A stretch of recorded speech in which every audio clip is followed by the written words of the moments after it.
Hi, everyone. It's good to see you. This is Nicolle Hutchinson from Gillingham Charter School. And I'm Heather Hill. I'm a building sub as well as parent for Gillingham Charter School. And we're so excited to be with you. This is another edition of the Gillingham podcast. And we've been getting some questions recently because it's the end of the school year about our school. And people kind of want to know a little bit about us. They've been wondering different things. So we thought we'd spend some time kind of chatting about our school so people can learn about us, and if you're parents, or students, you might think about considering Gillingham for your schooling. That's great, Nicolle, because there's one question I hear a lot, and that is, why Schuylkill County? I mean, Pennsylvania is a huge state. Why did you decide Schuylkill County to set up Gillingham? Yeah, so I am so glad that we ended up here. I was in Texas at a Charlotte Mason school, and I felt this calling to have more schools in the Charlotte Mason method. And I knew I needed my master's to kind of support my learning, my growth, and to be able to even help with the possible school. So I wanted to go to the University of Pennsylvania. I found out it's like one of the top schools for education, and that just seemed like a dream to me. So Pottsville was the closest my husband could get a job to Philadelphia. That's why we're here. Yep. Are you loving Pottsville? I do. I love it here. I love it here. I've moved around a lot. I was a little bit of a Navy brat, and then my parents just moved a lot. And I've never lived anywhere longer than I've lived here, which is going on 13, 14 years. Oh, wow. And we're here to stay. I really feel like it fits us like a glove. We love it here. I love the mountains. I love being near the beach. I love being near all the cities. And I love the people here. So down to earth and calm. When we leave and go to a city and there's all these cars and traffic, and then we're coming home and I see the mountains, I'm like, I can breathe again. Yeah. Right. Well, I'm very glad that you brought Gillingham to Pottsville. I'm from Alberta, so I get that the kind of the mountains and Rocky Mountains were my favorite part about Alberta. So one of the other questions that I get is Gillingham is so different, and the way that we educate the students is very different. Yep. And so there's some parents that wonder, how well does Gillingham prepare students for the future? Because right now there's a lot of things, test scores and STEM and all these other technical things that they worry about that they're not getting here at Gillingham. So how would you answer that? How are our students being prepared for the future? I would say I think that they're being prepared better than the traditional school. And there's several reasons for that. And that's what makes us different. There seems to be this rumor that goes around that just that we're that different, and we wouldn't prepare kids for college or the real life. And it's so the opposite. So that's such a good question. We're based on this idea, right, that children are persons. And so everything we do is wrapped around that idea. It's all about the kids. Our motto as educators is for the children's sake. And so the way we model our scheduling, the way we speak to kids, the kind of books we choose, the classes we offer, all speak to the fact that they're persons. And so kids can't be in a class of 40. When I was in Florida, my son was going to go to a kindergarten of 40 kids. I said, no, he's not.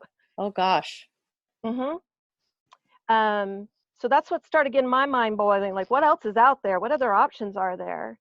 And kids need beauty. As human beings, we love to learn. So then if that's true, why by second grade do most kids, and this is research-based, hate school? Why by second grade? My son, second grade is when he started. That's really? why second grade was a horrible year for us. And that's how we wound up at Gillingham. So how long was your son at Gillingham for? How many years?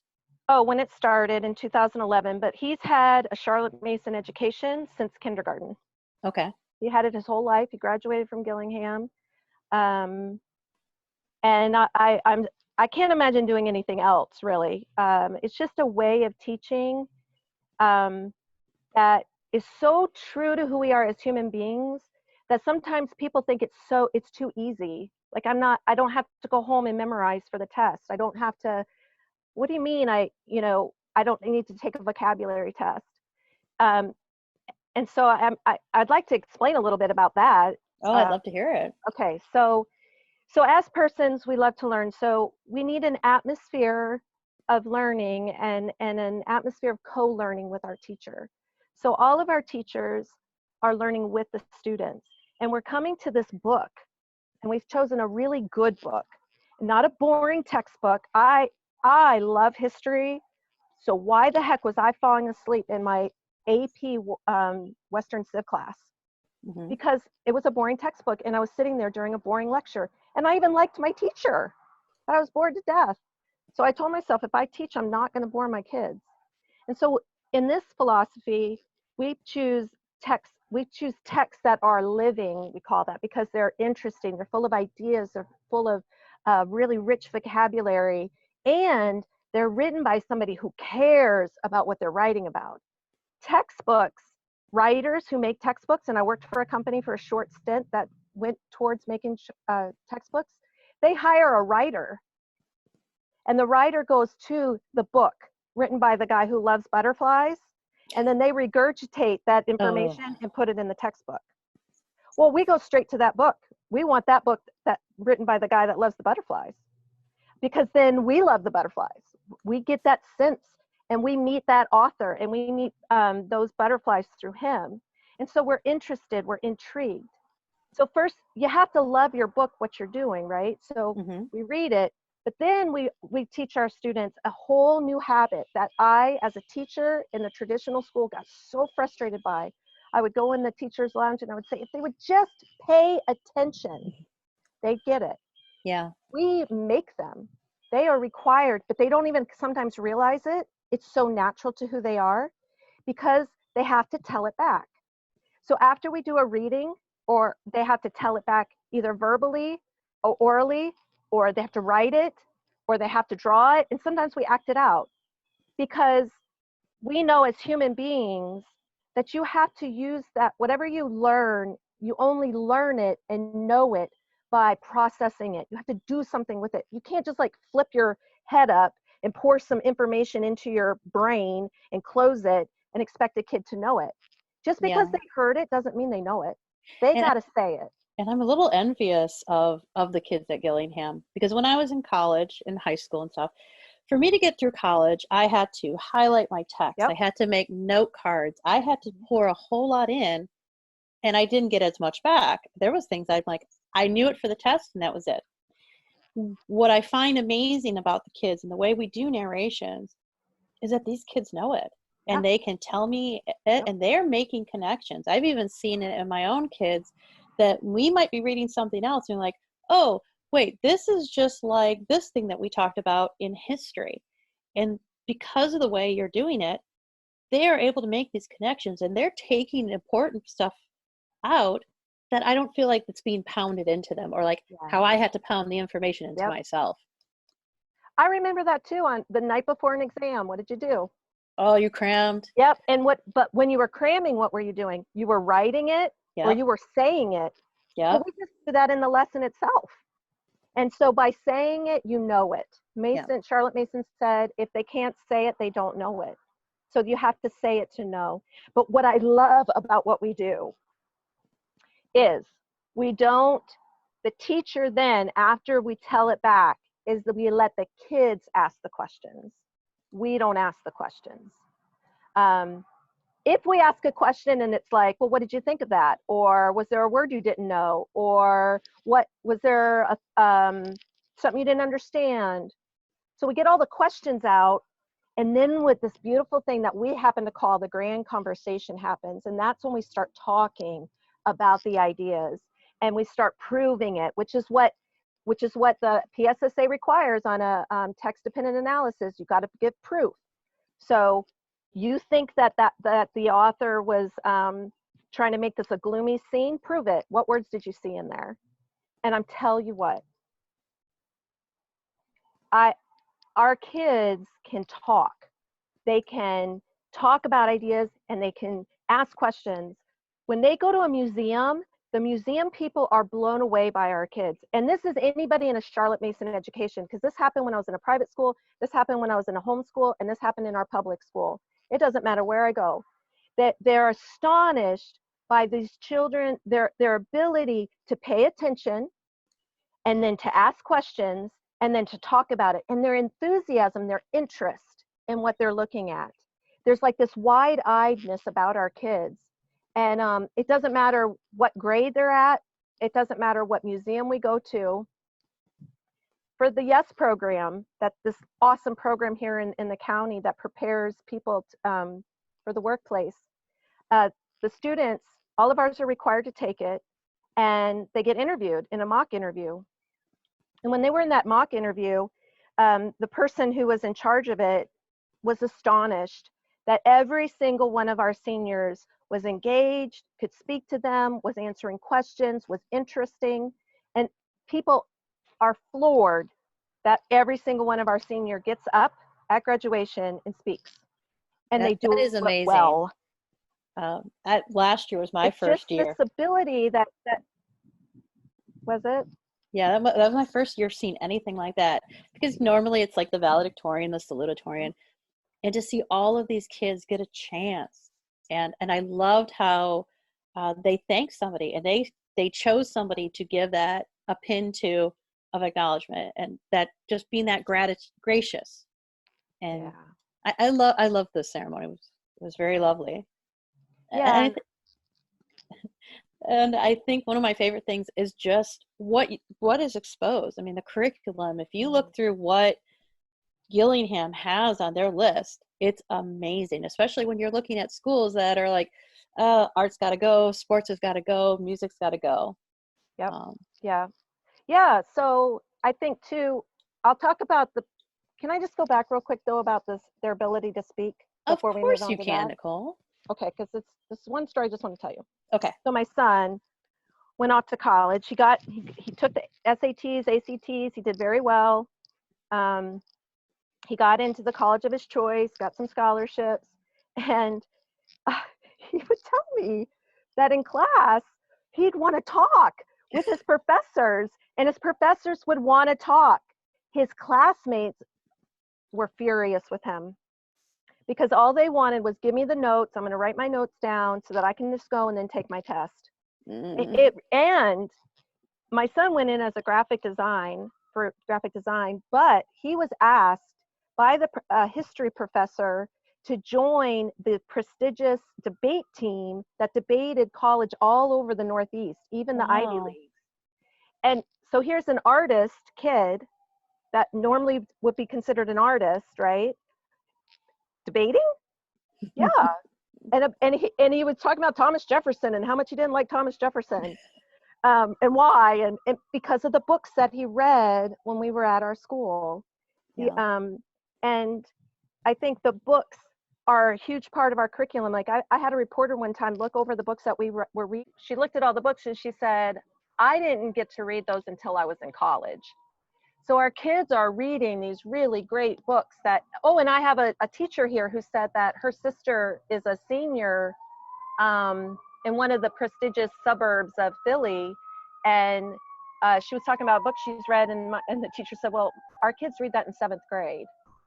So we're really challenging them with rigorous reading. And another thing, my son, he's at Kutztown now, and he loves Kutztown. And he loved El Tri-C, loved it, because the kids wanted to be there. And he just says Kutztown's a great school. But he told me the other day that he said, Mom, narration has saved me in college. I was like, really? He said, yep, what I do is I'll have a lecture or I'll read something, and then I'll sit down and narrate it. And then later I don't have to go study it. I just know it. That's awesome. I know. Such a life skill that they have that that you can always use. But you were asking about some of our other, like what other curricula were you thinking through? Well, okay, so I went to traditional school. So you didn't take music. Elementary, they kind of, the recorder is what we got. Yep. Me too. And then if you didn't go to high school playing an instrument, you couldn't be in band. Right. So just the different things that you offer, the languages, the instrument. So maybe talk about that and kind of the things that you've clung on to where other schools are cutting them off. Sure.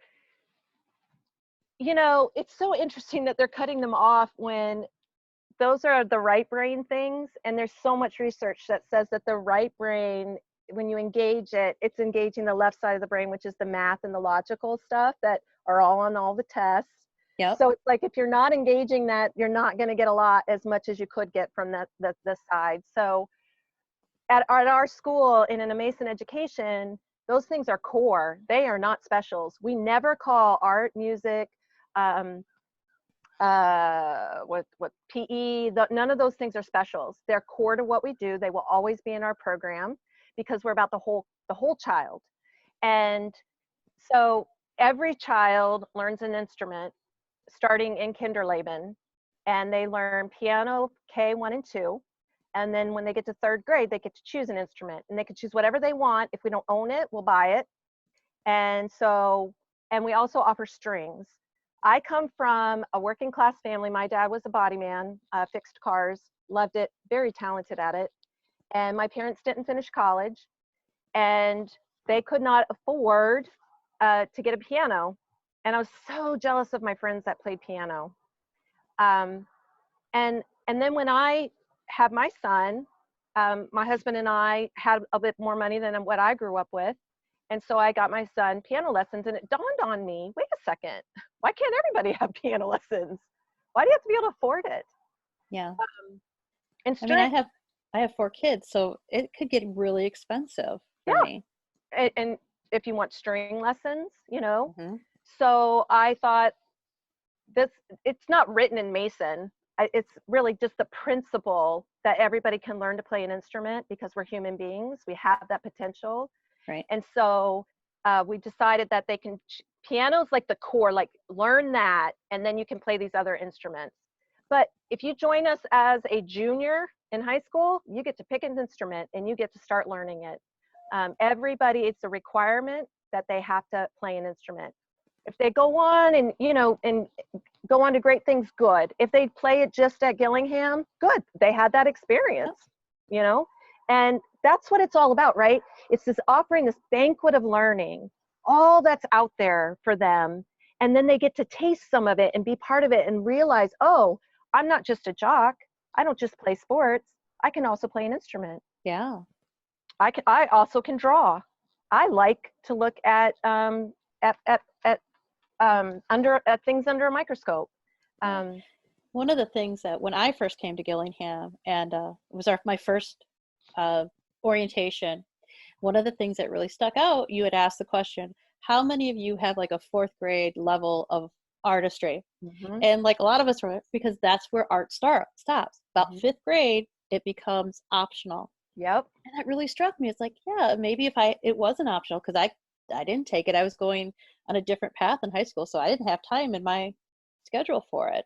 Right. So I loved how you're keeping this open and giving these kids opportunities that maybe they wouldn't have in a traditional school. Yeah, they get their high school credits, but everybody has to take an art. Everybody has to learn to sing and take music, play an instrument. Everybody has to have PE. Everybody has to have a language. It's not optional. So everybody K to 12 has Spanish. And then we also start offering Latin in 3rd and 4th grade. I think it's 5th now. Oh, yeah. Yeah, it moved up. Yep. And I love that you start offering it at kinder, because I've read study after study that the Mm-hmm. earlier you expose children to a foreign language, they pick it up quicker than I could ever. Yep. Because their brains are wired that they can embrace it. I mean, my kids are, when Emily needs help in Latin, I'm like, Cole, help your sister. Cole, because he's had it. Yeah. He's had it. Yeah. And by the way, Yeah. I love this. have you ever heard somebody say my kid loves Latin? Not No, many. not many, but at our school, our kids love Latin. They And it's do. because they do. And it's because we use the TPRS method, which is the total physical response, or also the storytelling. And the teacher's so engaging. I mean, Mr. Potiker, he's just amazing at teaching it. Yeah. But it's the method that engages the kids. And I took Spanish for 3 years in high school. I could translate Don Quixote, but I can't, I know 3 words right now. I can't speak it. So Yeah. we wanted to make sure that the kids could speak it, not just translate it, not just translate Latin. They're actually speaking an ancient language. And it's so true to who we are as humans. That's what I love about it, right? So if we're about people and children are persons, how do children learn a language? They learn it by hearing it a lot.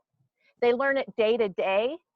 They learn it by emotions and trying things out, and then experimenting. So we don't load them down with a bunch of verbs and make it so super boring. They do interesting stories, and they do movements, and so it's so true to who we are that it's not laborious. It's actually quite fun. Yeah, and I love that you offer Latin. Spanish, everybody offers Spanish, and then I can understand. It's a very growing, and it's an important skill in the U.S. And our neighbors, yeah, Spanish-speaking people. But Latin, like when I said, "Oh, the kids get to learn Latin," I had people look at me like, "Why Latin? It's a dead language." But because it is a basis, science, math, English, having that basic in Latin, it helps them so much farther down. Because they could take apart a word. They see a word they don't understand, but they recognize the pieces of it. So I love it. And they do too. And that's also the idea of why we require all our students in high school to take a sport. They actually,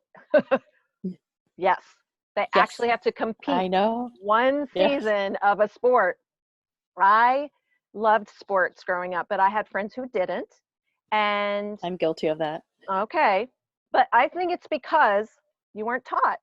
You weren't given opportunities to try some other kinds, and maybe they're in a place where it's like you're either the jock, or you're the band nerd, or you're the techie guy, or there's these cliques.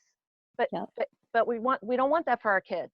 So they all have to play a sport. But I knew that not everybody wants to play with a ball. That there are other kinds of sports. And we need sports that are lifelong. Some end after college, really. So that's why we had a teacher at Gillingham first couple years who loved archery, and he got us a grant. I was like, sure, let's try it. And now we've got kids winning nationals, going to nationals. We had a whole middle school team that was supposed to go. I mean, and I have 2 that are on archery, and they love it. They're practicing now for next season. Excellent. So. Yeah. And so we also, but we offer basketball. Some boys wanted some basketball, so we started a team. We got girls and boys basketball. We got cross country. And now we have a mom who works for us who loves swimming, and her kids swim, and she's working out a way for us to get a swim team. And we worked out a way last year to start a golf club. So our sports are growing. And we also want to give our middle schoolers a chance to be a part of that. So even 5th graders get to play in some of them, because we want to get them ready. Yeah. It's hard if you've never played a sport and you have to play one to graduate. It's not necessarily easy to do if you haven't been playing it since you were 5. So we wanted to have some alternatives. Like we're even thinking, well, I'm not going to say it. It'll be a surprise. Another idea I had. Oh, you're teasing me. But we have all the equipment for fencing too. We just can't find a fencing coach. I know, my son is he's so sad, because like that was when I told him they have fencing, he's like, yay. So I'll keep my fingers crossed that we can get a fencing coach. We got to get one. We do. So I mean, I think the things that you offer are amazing. The choices, but it's also the soft skills that you are really growing and nurturing. Some of the things that, just being able to interact, your pause program, where we have older students pairing up with younger students and learning how to cooperate. I mean, I love seeing it. I love seeing this tough high schooler reading a book about puppies with the Kinderleben. And the little ones love it. And at first, the older ones are a little awkward, but they end up loving it.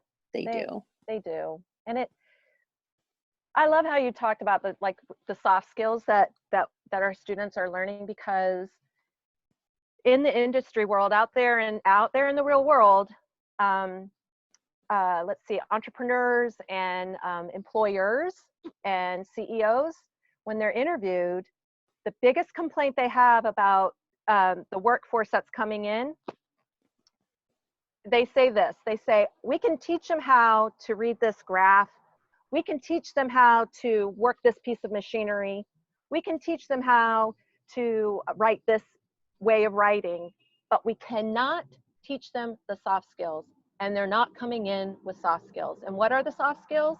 Things like critical thinking, critical observation, teamwork, taking initiative, problem solving. And when we sit down and think about what we have our students do, we're finding that they do all of them. First of all, sports covers every single one of those things. Yep. Conflict resolution is one of them. You're in pause and you're an older kid and your little one doesn't want to read. There's some conflict there. How are you going to solve that problem? Yep. Right? In sports, it covers every single one of them.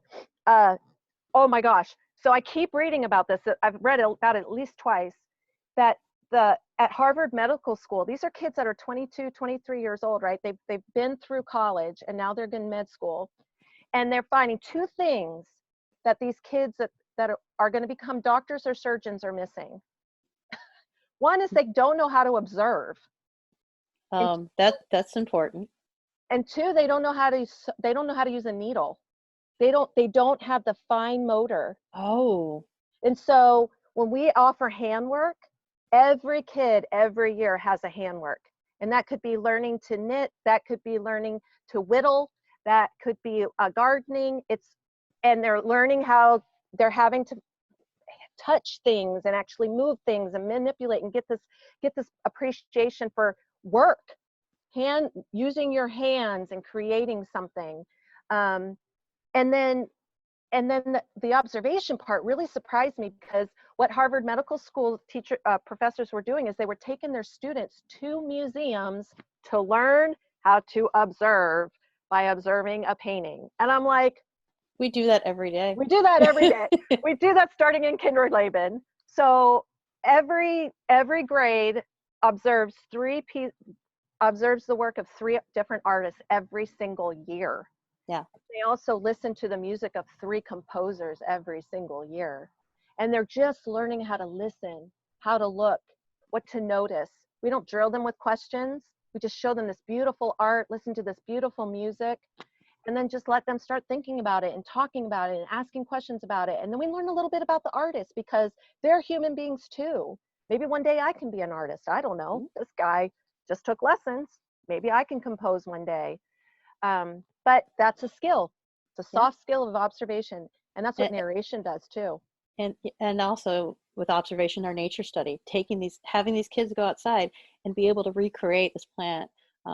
It's amazing, some of my high school students who've been at Gillingham for a long time, the detail and the technique that they have developed and their ability to get those fine details is just amazing. Yeah. So I'm excited to see how my kids develop. Oh, that's true. Well, and that leads us to talking about STEM, right? Because people hear us talking about the arts and talking about these books. Right. I just talked about how future doctors are not prepared because they don't know how to observe. So nature study is preparing them for that. We have all the sciences, but we also offer great books with those, like we use a chemistry book, but we also use a book that is interesting, that helps them see the beauty in that science. Science is very important, and we do a lot of that. We also have Odyssey of the Mind, which I don't think is offered anywhere in this county. I've not heard it from anywhere else. And that's all the STEMs involved, as well as the arts, and creative thinking and problem solving. Yeah, so I think we try to be very balanced in all areas and not just focus in one, because we Right. want our kids to be what I like to call is a Renaissance kid. Oh, I like that term. That's a great term. I like that. Yeah, me too.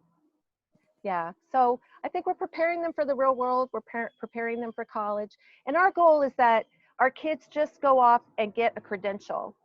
So you want to go to college or university, we're going to get you there. You want to go to a trade school and you want to be the best carpenter you can be, we're not only going to get you into a good trade school, but we're going to have you do an internship for 2 years at Gillingham, and we're going to find the best carpenter for you to work with. If you want to go and we're getting our kids into tech now, finally, we're able to get them in there. Yeah. Yeah. It's just go do an internship, go do an apprenticeship, just get a credential, go off and because this is what I love. Our goal is that our kids don't just know, but they care about what they know, and that they meet our vision. And our vision is that our students will be proud of who they are, from whence they come, meaning this place, Schuylkill County, and for what they're going to do for this community and beyond. And so I think our greatest achievement ever is that a kid finds out, this is what I'm called to do. This is my purpose. And I've figured it out, and this is what I want to go do. Oh, And that's an they're awesome ready vision. to do it. Yeah. Yeah, I think that's a beautiful vision. And it's one you don't think about. I've never, in the different schools that we've been in and the schools I've been in, you don't really have people like, who are you going to be as a person when you get out of here? They don't ask that question. They're just like, you're going to get this stuff done and get out of here. Yeah, what test score did you get into? Did you get, and what college were you able to get into? Well, I know people that go to college and they're not happy. Mhm. College isn't the end all. The end all is knowing your purpose, your place, and having provision. People that my son's friend was brainwashed to go to college, go to college, go to college. Didn't enjoy it, has not matriculated, did not finish. He's going to go to a trade school now. And he says that's where I should have gone in the first place. Yeah. Just find out what you love to do. Find out what the opportunities are. Where are you good at? And make figure it out. And that's our job. Our job is to help the kids figure that out. And I that's one of the reasons that we stay at Gillingham. We came because my son was struggling. He hated school at second grade. But part of the reason we stay is the way the children are being nurtured. Now, I talk a lot about my son and why we came to Gillingham, but I had concerns for my daughter because she was doing fine. She was socially, academically, she was middle of the road. But I always felt that they weren't pushing her enough and encouraging her enough because she wasn't a problem. She did her stuff. Right. And what I love about Gillingham is that normally they have the teachers for, at least 2 years, especially in elementary. And then even in high school, they have these teachers quite consistently. So the teachers really know my kids. And they know when my daughter is not doing her best and she's kind of sitting back on her laurels. And they're like, okay, you know what? You didn't give me your best. You can do better than this. So that's one of the things I love is that these kids are being nurtured and the teachers know them. Like I have high schoolers that know my younger kids, and I have high school teachers that know my younger kids, even though they haven't had them yet, because it's this whole community and everybody is invested in everybody. Everybody is building each other up to make the best possible school and students that leave. So I've fallen in love with Gillingham so much. Yeah, the philosophy is just the philosophy, and I've seen that what we've built here. I've seen it in other Charlotte Mason schools. It's just this idea that children are persons, and so are the adults, and so are the families. We're just persons, and if we stay true to that, the way that we're wired, education can be a beautiful thing. I think we have a beautiful thing going on here, and I almost dropped out of teaching, and I love teaching. So I can't imagine you doing anything but teaching. I That would have been stopped. a tragedy. That would have been a loss. Aw, but there's so many. I mean, they say that teachers, the average is 5 years that you stay in teaching. Yeah. It's And just, I think we need a different way. Yeah. And I can see that. The school we were at before, there were 4 second grade classes. and each class had at least 23 kids in it. So how does the teacher manage that? I don't blame the teachers, I blame the system, because it's overwhelming. And so I like how it's smaller class sizes, more individual. These kids are getting evaluated and they're being put into groups. Okay, you're not the best at math. We're going to put you with a group that's at the same level, so you don't feel bad that you're struggling. You don't even know that you're struggling. You just know that you're with people that are at the same level as you are. Oh, you're really good at reading? Well, let's boost you up so you don't feel like you're bored. Right. And I love that versatility. Yeah, the flexibility. Yep. And the goal is just that you grow. Yep. Yeah, take you where you're at and let's go somewhere. So what if there's a parent out there that would like to learn more about Gillingham and maybe take a tour? I know especially now is really rough, but how would a parent who wants to go further with Gillingham and investigating Gillingham, what path should they take? I think the best path is to go to our website and to go to the enrollment and set up a time to get a virtual tour. We're working on that. We're working on having a parent group every Wednesday. So I recommend they attend our Zoom group next Wednesday or the following, where we're going to have a Zoom open house, essentially, where we kind of explain the philosophy, but we're going to take tons of questions from people and what they're wondering about. And we'll take any question. So I would recommend that. I would also recommend them looking at a little bit about Charlotte Mason philosophy. If they'd like, we can hook them up with some parents. We have tons of parents who'd be willing to talk to anybody on the phone to just ask honest questions and get honest answers. And at any time they want to talk to me or somebody at the school just to learn more, we're very open to introducing who we are. It's important to go into the building and to see it, and because everything you hear is not necessarily true. So that, I don't know, what do you think? Is that good? Do you think there's some more that we've done that would help parents connect? I don't know. I think the way you've offered are wonderful ways, and I think it's a great opportunity for a parent to kind of, if you're looking for something different, I think Gillingham you have to see it and experience it to really understand it. So I think that's awesome. I think those are some great ideas. Yeah, and I think too, if you're not looking for something different, but you're looking for your child to be a thinker, and a doer, and a magnanimous person, and a person who's respected as a person and not a number, I would say give Gillingham a chance. I don't see what you can lose. Yeah, I think it's something completely different, and you never know how your kid is going to blossom, especially in a different environment. Mm-hmm. Well, Nicolle, it was wonderful talking to you again. I love our conversations and I love our time we spend together. Yeah, I do too. I love your perspective and the things you share. I love to hear your stories.